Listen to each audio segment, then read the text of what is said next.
grabar. Ok, Listo. sí. Hola. Voy a ocultar el video.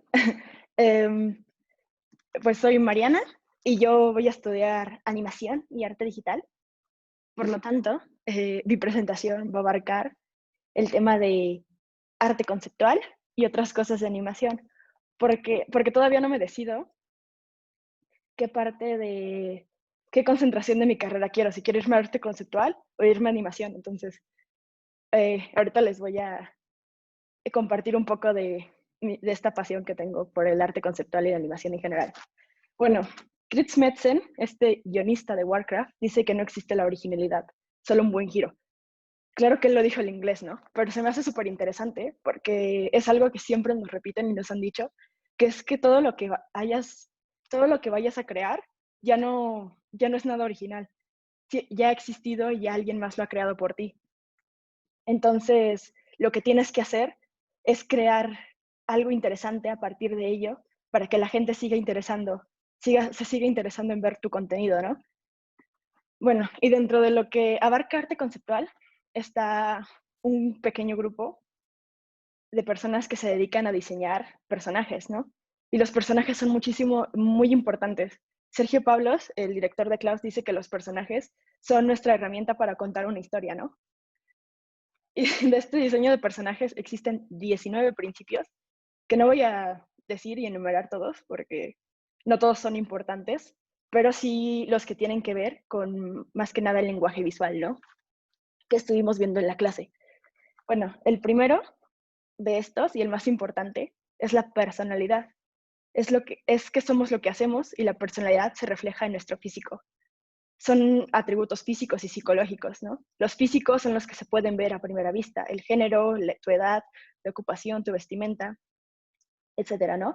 Y los psicológicos es la historia del personaje, el arco narrativo, sus motivaciones, etcétera. Entonces, a priori, podríamos compararlo con Saussure porque el significante es lo que vemos, ¿no? Los atributos físicos de un personaje y el significado, pues es todo su background, toda su historia, sus motivaciones, lo que es este personaje realmente, ¿no? Bueno, como segundo principio para el diseño de personajes están las líneas, ¿no? Esta llamada línea de acción es una o varias líneas imaginarias que se dibujan para definir la actitud, la personalidad o el estado emocional de nuestros personajes. Y siempre es recomendable hacer líneas muy curvas, a menos que tu intención sea directamente que tu personaje sea recto, que no sea nada dinámico. Entonces ahí sí tienes que hacer líneas rectas, pero si quieres que tu personaje sea lo más expresivo posible, lo que se recomienda siempre es hacer líneas curvas, porque las curvas son interesantes y las curvas dan dinamismo. Bueno, lo tercero más bien, es la silueta o la shape, ¿no? Es usar formas simples para hacer que el espectador perciba rápidamente la personalidad de tu personaje, ¿no? Aquí ya a primera vista te puedes dar pues una idea de lo que es este personaje, ¿no? Aquí está como que más redondito, tiene elementos muy circulares, este personaje, por ejemplo, tiene elementos muy puntiagudos, muy triangulares, que más o menos te reflejan una comparativa, ¿no? Entre estos dos. Bueno, y otro muy importante también es el color.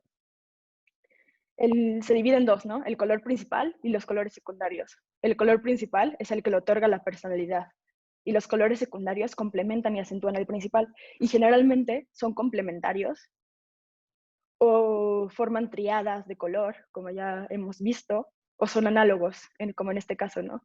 El amarillo, el rojo y el naranja. El complementario aquí, el morado y el amarillo. Y se aplica igual a los otros personajes. Por ejemplo, que es rojizo, y su color complementario pues sería el verdecito, ¿no?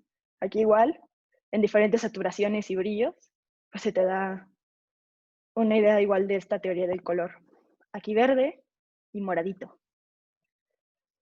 Bueno, y entre esto descubrí, o a mí me dio la idea, de que también podemos aplicar lo del índice y los símbolos en el diseño de personajes. Por ejemplo, ya sabemos que el índice es un signo que tiene una relación directa con algo que no está presente.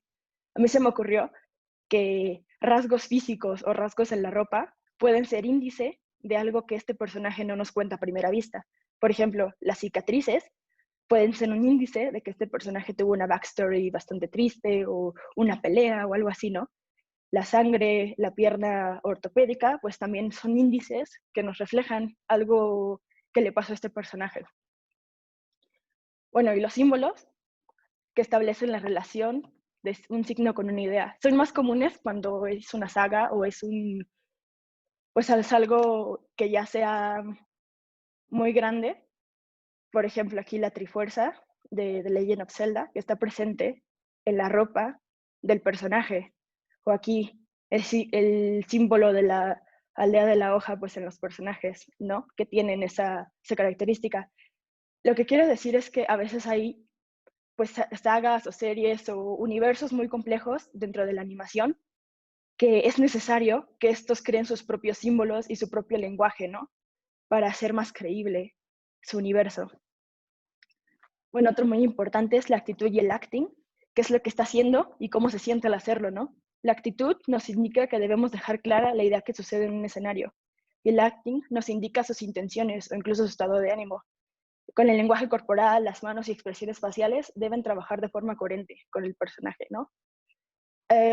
Esto es algo que yo siento que es muy curioso, porque por un lado, en la animación tienes la ventaja total de que tú tienes el control de cada una de las expresiones, de cada una del lenguaje corporal, de cada cosa de tu personaje, ¿no?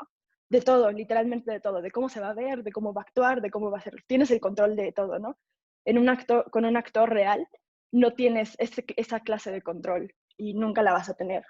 Y eso es un arma de doble filo porque si bien tener el control también significa saber lo que estás haciendo, ¿no? De hecho, hay clases de actuación para animación, porque animación es exageración. Entonces, usualmente tienes que exagerar muchísimo los gestos de un personaje para que se entienda efectivamente lo que está sintiendo.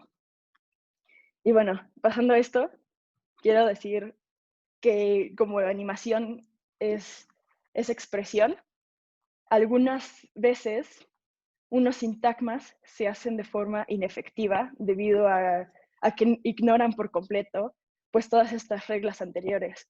Por ejemplo, El Rey León de 2019 para mí es una de las peores adaptaciones live action de Disney porque son fragmentos, estos son frames de las mismas escenas. Aquí está diciendo que viva el rey, aquí está diciendo que viva el rey, aquí está diciendo hermano ayúdame, aquí está diciendo hermano ayúdame. Realmente la expresividad es todo en un personaje. La intención, ¿no? La música también ayuda, pero sin una correcta expresividad, todo se va, pues, no tiene mucho sentido. Bueno, ya hablé de diseño de personajes, ahora voy a hablar un poco de arte conceptual. Y el arte conceptual es resolver problemas narrativos y estéticos con elementos visuales. Es la traducción visual de una visión. ¿Qué quiere decir? Bueno, pues existe este proceso donde hay una primera consulta con un equipo creativo, con tu director, con tu productor, con lo que sea, ¿no? Y te dicen, no, pues yo quiero una aldea que esté como que en lo alto, en una montaña. Y bueno, los artistas o el artista genera bocetos o prototipos basados, ¿no? El resultado pasa una y otra vez por ¿no? Se lo das al director, te dice, no, pero yo quiero esto, te lo da a ti, tú lo vuelves a hacer modificaciones, el director lo vuelve a checar, así, como que se va hasta que finalmente llega a ser un producto listo para su producción. O sea, listo para que lo animen o listo para que lo hagan renderizado o lo que sea, ¿no? Y eso es un proceso muy, muy largo y de hecho tengo como que varios libros de arte conceptual y si se dan cuenta son demasiado grandes y contienen literalmente todos los procesos de todos los diseños de cada cosa que aparece dentro de la película o del videojuego, ¿no? Entonces sí es un proceso muy largo y es un proceso que requiere tiempo y revisión constante. Bueno, ya para concluir, quiero hablarles del poder de la imagen, ¿no? La imagen puede definir un tono, la imagen puede definir un tema y la imagen puede definir una historia. Gracias. Wow, Mariana, muchísimas gracias. Puedes dejar eso así. Muchísimas gracias.